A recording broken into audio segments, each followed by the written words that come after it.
Okay, so I've told you a couple of times that I set out a goal to lose 100 pounds. As of today, I've lost 83 and a half. That means I have 16 and a half pounds to go to hit my goal of 100 pounds. And I'm doing it for multiple reasons. Number one, because I set a goal, which we're going to talk more about today. Number two, my cardiologist probably didn't think I could do it, which motivated me. And when I asked him if I could come off all 6 prescriptions for high blood pressure and cholesterol, and he said, we'll see. So we have come off all of them, by the way, and I've been off of them for 3 months, and blood pressure's good, cholesterol's good. And one of them was a statin drug, by the way. So if you know anything about statin, they really push those statin drugs, and I haven't read anything that's good about statin drugs. And there's a lot of vitamins that actually help do the same thing a statin drug's supposed to do. So I'm on those.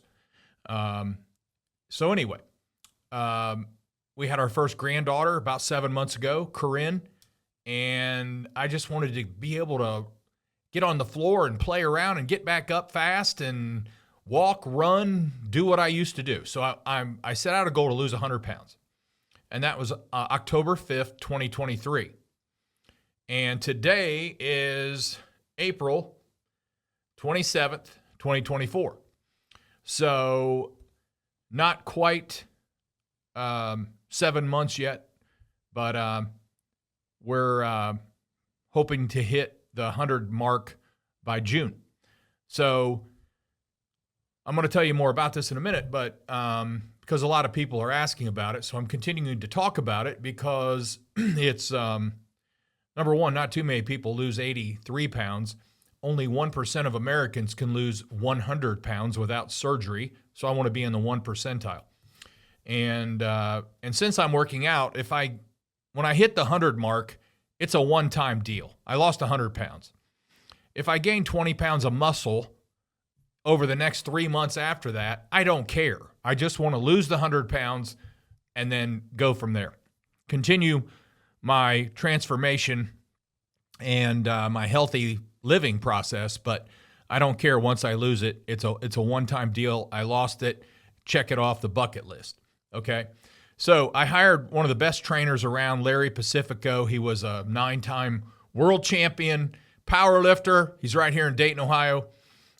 He's just good. So he's pushing me hard. And this morning, he said something like, we do these power sets. And I mean, they're power sets and they're super sets. And remember, I haven't worked out in years. I've been overweight. I let myself go for years. I can give you many excuses, but I don't do excuses. So I let myself go, and it wasn't good. It wasn't good for my health. It wasn't good for, I don't think it was good for my business. I don't think it was good for my family. And carrying around an extra 100 pounds is just not healthy. Try carrying a 100-pound weight around with you for just an hour. See how you feel. So Larry challenges me a lot, and he said, I want you to do 12 with this weight, 10 with this weight, 8 with this weight. You probably won't get it, but, go till failure. So what's that do for Greg? Greg's going to do it, man. I'm going to do it with my best ability. Greg's going to do it, okay? So this morning, work out 7 a.m. on Saturday mornings, and that's what he said this morning. If you get it, fine. If not, just go to failure. So I got it. And he said something like, man, you are in the attack mode all the time. He said, I've got 30 and 40-year-olds that are not in that attack mode like you are at 60. Well, again, that motivates me. Words of encouragement, and that motivated me. So I thought, I'm going to title today's podcast something like this: Full Throttle, baby. It's called Full Throttle, and it's mastering your attack mode. So let's go. Hey, this is Greg McAfee, and welcome to the Greg McAfee Show. Now let's get started.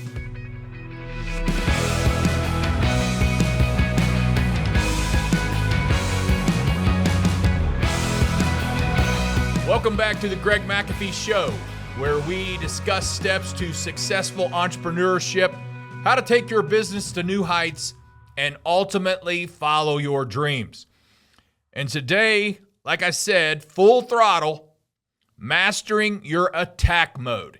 If you're in business, you've got to be attacking. You either attack or get attacked. Which one do you want? Okay, so I looked up a couple definitions for attack mode, or just basically a summary of attack mode. And basically, it says something like attack mode in life refers to a proactive and relentless approach to pursuing personal and professional goals. Or I will say personal, professional, and business, small business goals, which you got to have. It's the spirit of taking initiative, staying on the offense. We don't get on defense here. We're on offense all the time. Every other company that comes up against us, they're on defense. They're trying to figure out how to guard us. They're trying to figure out how to do what we do. We're constantly on offense. And we're persistently pushing past barriers to success.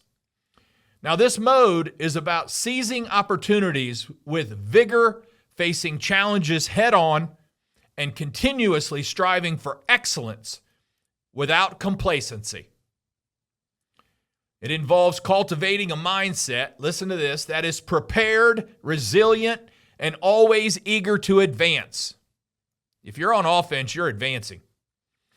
Ensuring that every action taken is steps toward achieving greater achievement. Man, I love this. I love being full throttle. I love I love to master the attack mode. I want to get better at it and better at it and better at it. And I hope you do too, because that's what we're going to learn today. I'll say this. This is pretty bold for some guy that just runs a podcast and makes $0 doing it. I just enjoy doing it. And I love helping other companies and business owners grow. But let me say this. If you're not in the attack mode, turn me off right now. This is no good for you. If you're complacent and you're comfortable, turn me off right now. This will not work for you. This is going to be for the high achiever. This is going to be for the guy that wants to be the best. This is going to be for the guy or gal who wants to be number one. If that's you, stay tuned. Let's get going here, man. All right. So here's a couple things, 5 things actually, how to stay in the attack mode in business and in life. Because if you're in the attack mode in business, then more than likely your whole life's the attack mode. You're attacking things. You have personal goals. You're making things happen. So number 1, which we've talked about a lot, is set clear goals. Have a vision. You must see it. If you don't see it, it will not happen. I say again, if you don't see it, it will not happen. You must establish specific, measurable objectives to maintain focus and drive. Knowing exactly what you're aiming at will help you achieve it. And it keeps you aggressive. Yes, I said aggressive. If you're in business and you want to win, you better be aggressive. If you're just complacent and laid back, good luck. So let's kind of look at this. What I do personally is I break down each goal. So here's an example of the weight loss thing. I use it because it's in my face right now. And I've got to lose 16 and a half more pounds to hit my 100 mark while I'm gaining muscle. That's not easy. It's easy gaining muscle, but it's not easy losing weight while you're gaining muscle. Okay? So I'm losing 100 pounds. How? Number 1, intermittent fasting. I did intermittent fasting for a month and a half, and I lost 30 pounds. That's the first thing I did. I was too sore, and I had a lot of lymphatic fluids in my legs. I was not ready to either walk, run, or do cardio on a machine. I was not ready for that. So I started intermittent fasting. That was number one. My result, lost 30 pounds.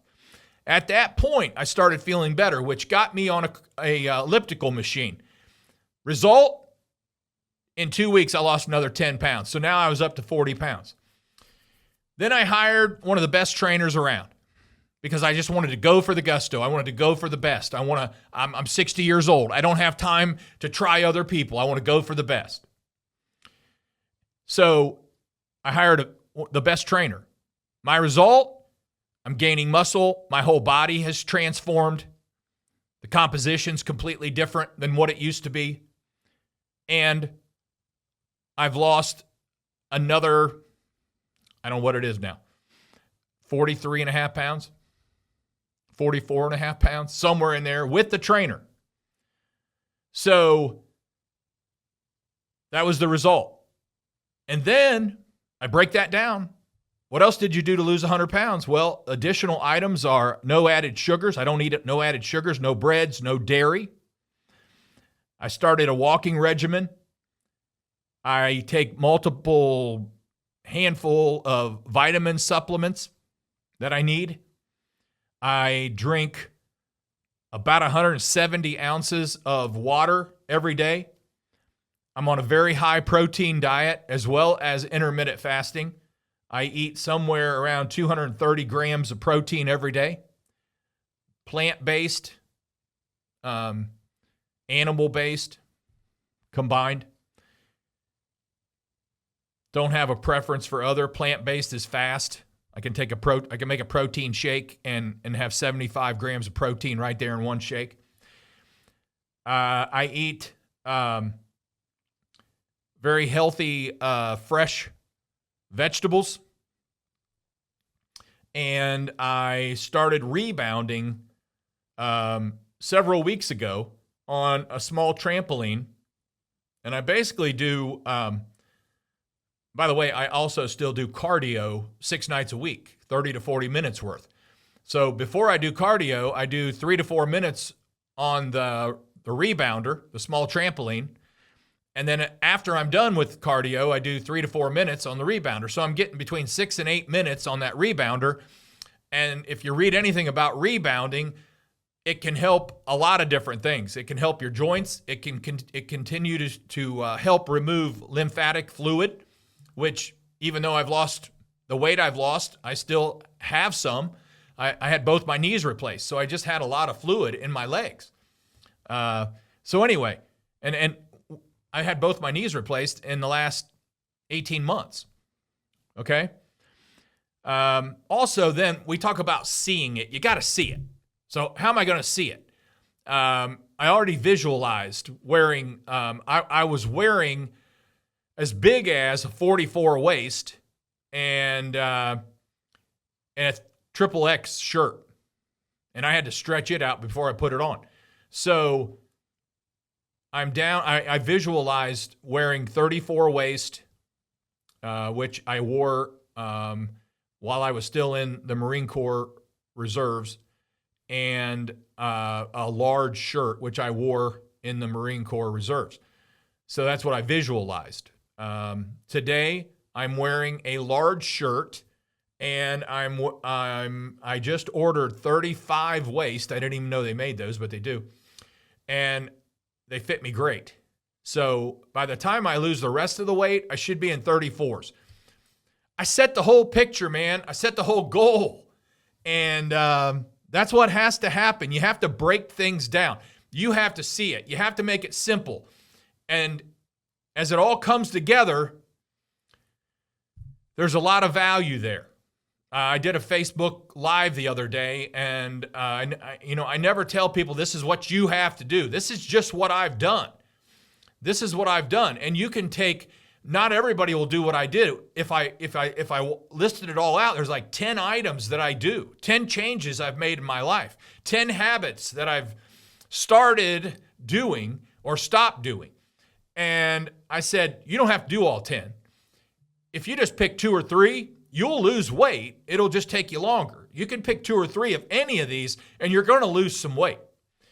So, clear goals. Number 2, embrace challenges. View every challenge as an opportunity to learn and grow from. This mindset helps you continuously push forward. And if you're full throttle in the attack mode, you better be moving forward. You can't shy away from tough situations. Tough situations make you who you are. We often want a great result, like high revenue or a great team or more customers, but we don't want to follow through with the process. And I got a lot of people texting me now about losing weight and how to do it and all this kind of stuff. And I've got people that are on the intermittent fasting and everything like that. And some people are just not seeing the results as fast as they want. Again, they've picked 2 or 3, so they're not seeing the results like I did. And all I say is trust the process, keep doing it. Don't stop. Trust the process. So a lot of us want the result without the process. We want to feel comfortable. I tell people all the time, I'm in the heating and air conditioning business. My job is to keep customers comfortable. But my job is to keep myself uncomfortable. And I also would like to help keep my team uncomfortable, because the more uncomfortable they are, the more they'll push and work hard. And that's what it takes to run a business.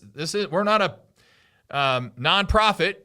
We're a pro-profit, for-profit business. And but we want to feel comfortable and do well while we're doing we want to stay in our comfort zone and still hit goals and still do all this. And that's not how it works. We forget, or maybe we don't know, that pain is necessary to make progress. When I was pushing it this morning, doing those power sets and supersets, I was hurting. I didn't want to do it, but I pushed myself. I told myself, you've got this. You can do this. Keep going, keep going, keep going. We're not stopping. Stopping's not an option.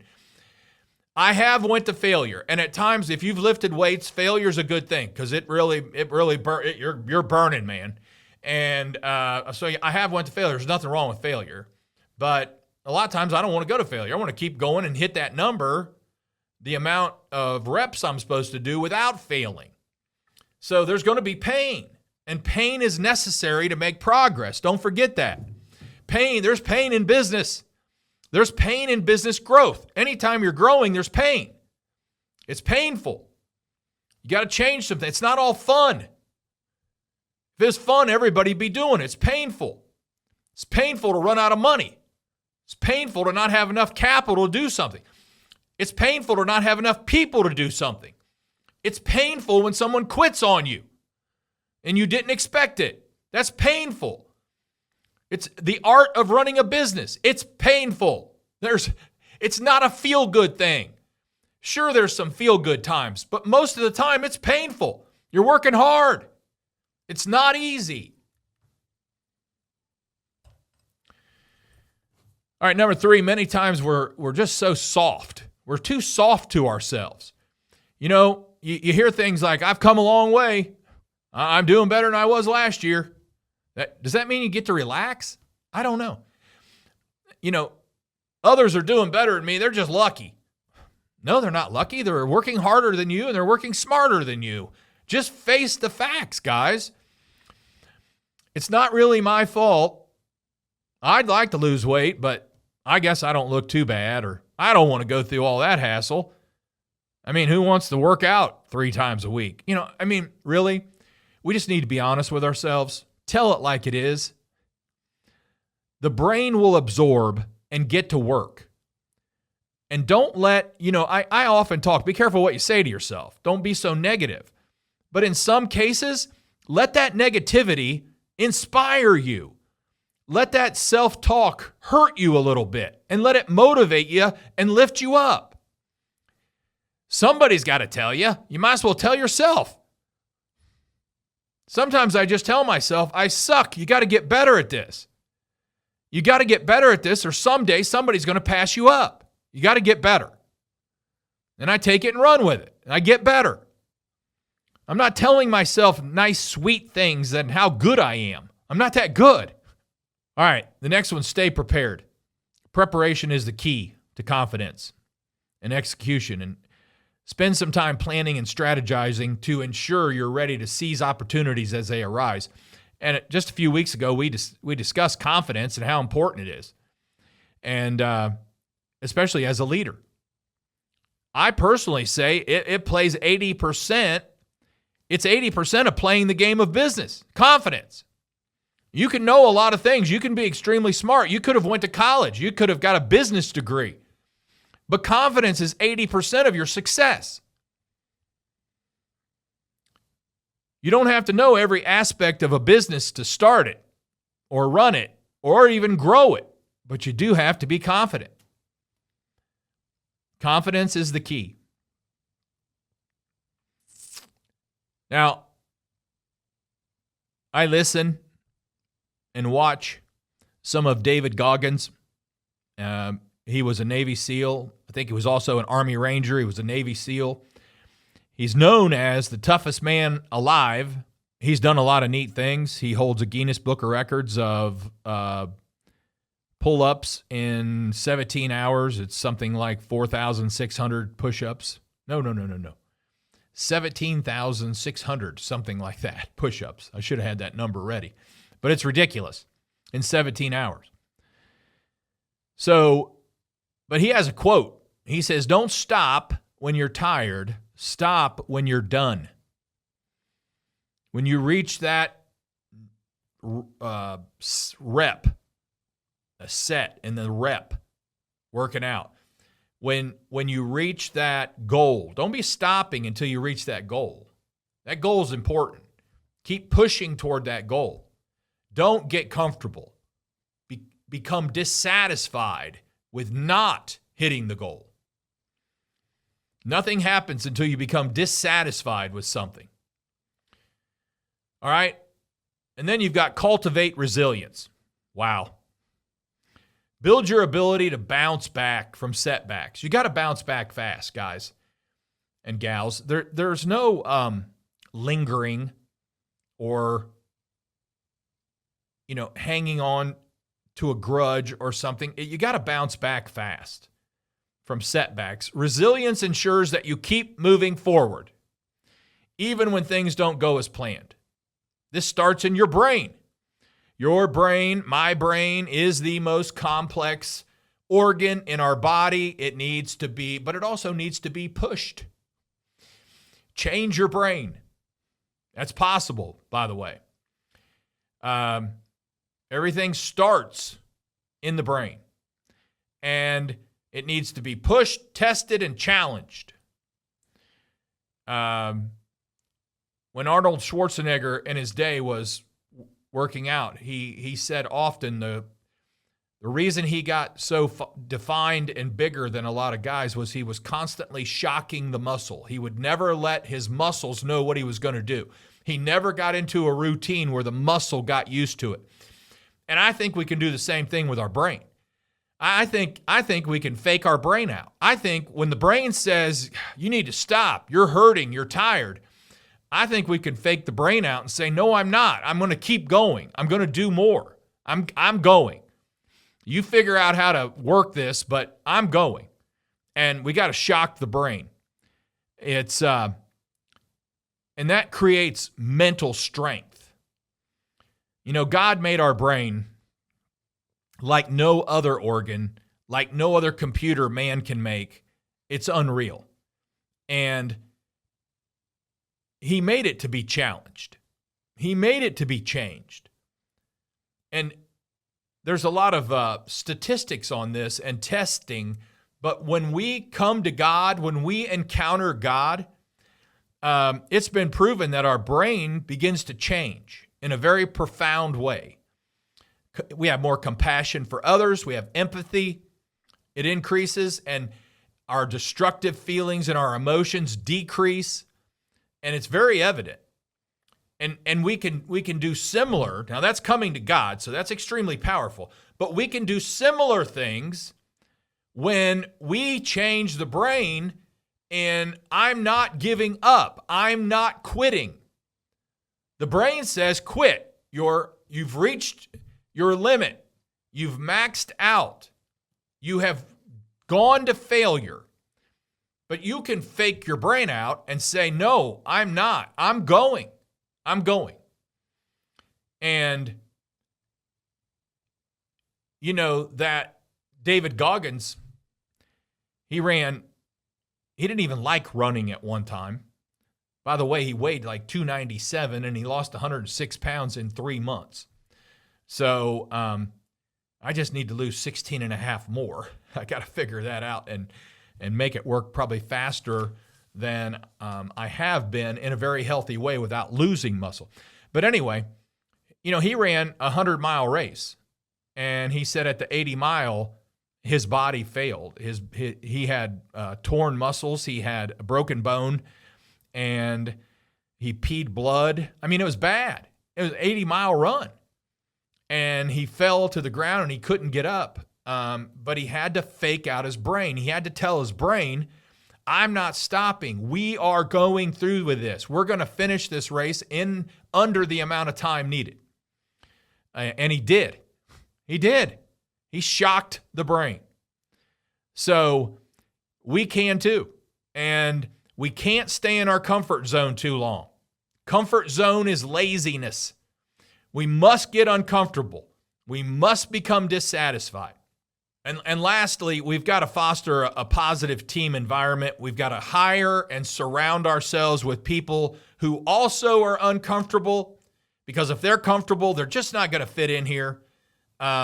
We encourage a culture here at McAfee, and it's okay to encourage a culture where it's okay not to be comfortable. It's okay to not get fat and happy, basically. It's pushing more, pushing for more, pushing for more. Make the customer happier. Do jobs faster. Do jobs more thorough. Whatever it is. Go the extra mile. Whatever it is. But a strong, unified team who challenges themselves and each other will maintain an extremely high energy and focus. And it's essential for a sustained attack mode. It's got to be sustained. It can't be we're going to do this for a while and then we're not going to do this for a while. It's got to be sustained. It's got to be top of mind all the time. So guys, this was on my heart from this morning working out. I took it and ran with it. I love the content as I was putting it together. I hope you do too. But it's not easy. And life's not easy. Life's hard. It's not easy for any of us. But that does not mean we have to let it defeat us. That does not mean we have to quit. That does not mean that we throw in the towel or tap out. Okay? Now, I wouldn't be a good coach, and I am a business coach as well, if I didn't say, and I have told some people here lately, that the business hasn't worked. We've tried a lot of different things. The business has not worked. It's not profitable. It's draining you, and it's extremely stressful for your life. There does come a time where you either sell the business or close its doors and go do something else. That is perfectly okay. It's actually a very wise decision if you have a track record of not growing and even losing money each year. There does come a time where you pull the plug. That, to me, that's not quitting. That's making a wise decision and then deciding what do you want to do the rest of your life. Okay? But it's not easy. That doesn't mean you have to let it defeat you. It doesn't mean that you lay on the couch for hours at a time watching the tube. That would be TV for you guys under 40. But what we talked about today, it's a life changer. when I started applying this stuff to my life, because I wasn't born with this stuff. I was raised differently. I basically had a mother who was really good at emotionally and mentally abusing you. And I didn't know any different. And I knew I wanted to be something different than the rest of the family. I didn't know how, but I knew I did. And eventually it all came together. And I had to apply some of this stuff, and I'm still learning today. I have learned so much from David Goggins. I've watched a lot of his stuff today. If you can deal with some F-bombs, it's definitely part of his vocabulary. If you can deal with that, you'll learn a lot. And sometimes we just have to deal with things to learn more. And I was willing to do that, and I'm still willing to do that. There's a lot more YouTube videos I want to watch of him. And so anyway, hope you enjoyed this. Let me know. Send me a message. But before we wrap up, if you are watching on YouTube, don't forget to like and subscribe below. You can also support this podcast by rating and reviewing on iTunes or your preferred listening platform. Keep listening. I'll do my best to keep challenging you. Don't forget to follow us on Instagram and Facebook at The Greg McAfee Show. No spaces, no underscores. Thanks for listening. And as always, carry on. God bless. Make today the best day of your life, because we're not promised tomorrow. See you later.